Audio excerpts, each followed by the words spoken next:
Good, I'm Fitz, and this is my list of the top 10 Attitude Era wrestlers. Now, for me, the Attitude Era was the greatest time of my childhood.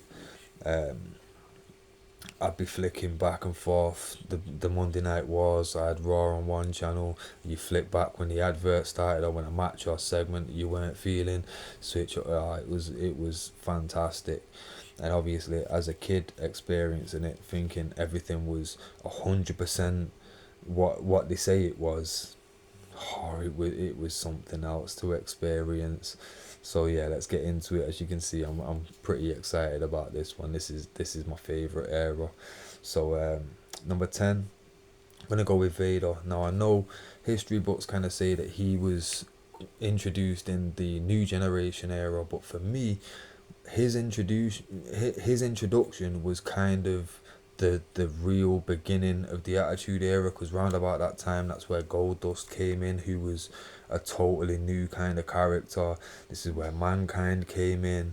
This is where things started changing a little bit more. Like after, I think it was after Vader had come in, he debuted by attacking Gorilla Monsoon, who was meant to be the president at the time, and round about that same time, like Diesel took someone's prosthetic leg off and beat Shawn Michaels with it or something, and like things were starting to change a little bit at that point.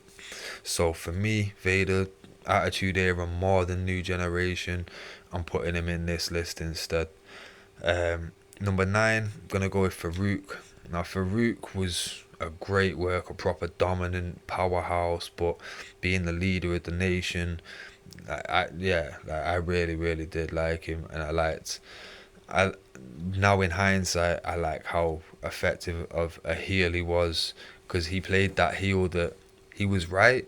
You know what I mean? He was 100% right in what he was saying, but it was the way in which he chose to say it and present it that made people also boo.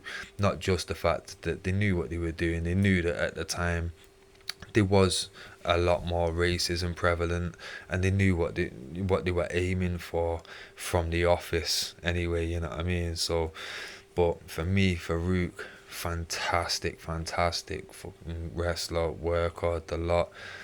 Like, yeah, even down to his promos, incredible, and then his time in the APA. Yeah, like I say, Farouk deserves to be in this list. We're gonna go to number 8. His nation partner, the Godfather. This has nothing to do with his wrestling or his promos. His promos were funny in hindsight, but as a kid, I had no idea why we were rolling a fatty for this pimp daddy. But now hindsight, I love it. But even as a kid, you could appreciate the whole train coming down to the ring. That entrance, like the entertainment value of everything that came with Godfather coming out to the ring. Yeah, he was great. He was great. And obviously, that was as a kid. Hindsight, you look back and you're like, fantastic work. So yeah, Godfather, thank you for all your work you did. Number 8 on this list. You could have been high up, but I've got to try and keep it as real as possible here, aren't I? So number 7, I'm gonna go with Kane. Kane when he came in, like not wanting to wrestle anyone but Taker, so he'd just come in and just destroy matches mid-match. When you heard the music and saw the red light, you just knew what to expect, and it was one of them where it's, yeah, he had just that aura, and obviously he could go in the ring as well. So Kane deserves to be in this list, 100%. And we're gonna go straight over to his brother, The Undertaker, for number 6. Like I say, Undertaker's evolution, he consistently got better and was always in the discussion for the top wrestlers of the time. But for me, I he was still not.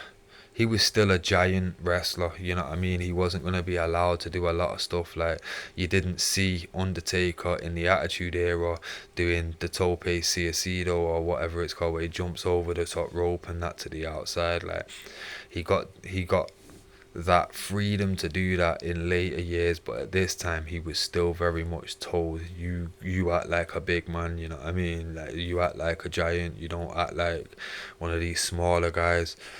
So kind of hindered him a little bit. And also on top of that, like his promos were slowly getting better, but Attitude Era, he did have a lot of dodgy, dodgy promos and that, where he just threw a few things out to see if it worked. And quite frankly, in my opinion, I don't think it did work.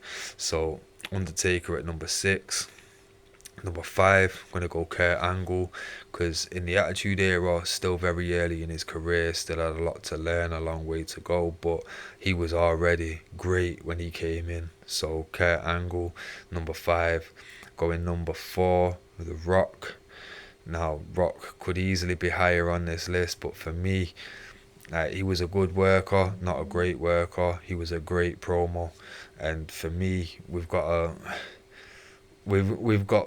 we've got other options on this list.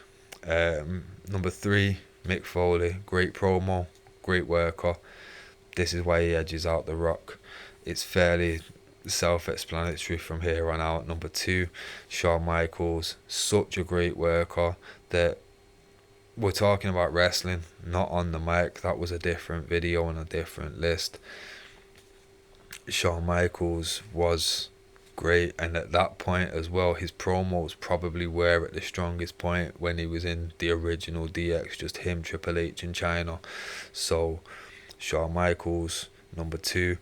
Number 1, Stone Cold Steve Austin, because his promo style was so real and raw that he didn't need to be a great promo. You just believed it, and that's all you needed. You know what I mean? And his in-ring style, obviously, you've got the more technical style before he broke his neck. Then after that, the more brawling style, but the adaptation, and was able to still keep fans on side, knowing that he's had to change his whole wrestling style.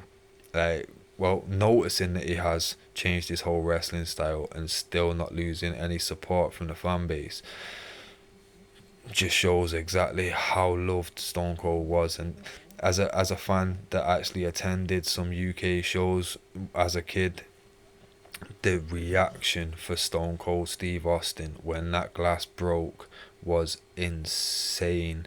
And every bit of footage you see from that era, when you see Stone Cold is making his entrance, that crowd is going insane. I feel like he has to be number 1 for the Attitude Era. So I'll run through it one last time. Hopefully it'll be on the screen now. We're going to go 10, Vader. 8, Farouk. We're going to go with 8, Vader. 9, Farouk. 8, Godfather. 7, Kane. 6, The Undertaker. 5, Kurt Angle. 4, The Rock. 3, Mick Foley. 2, Shawn Michaels, and 1, Stone Cold Steve Austin. Now let me know who your favourite Attitude Era wrestlers are in the comments below. Let me know who should have been on the list, shouldn't have been on the list, who should have been higher, lower, all that business there. And let me know why I was right to include The Godfather in this list. But catch you on the next one, guys.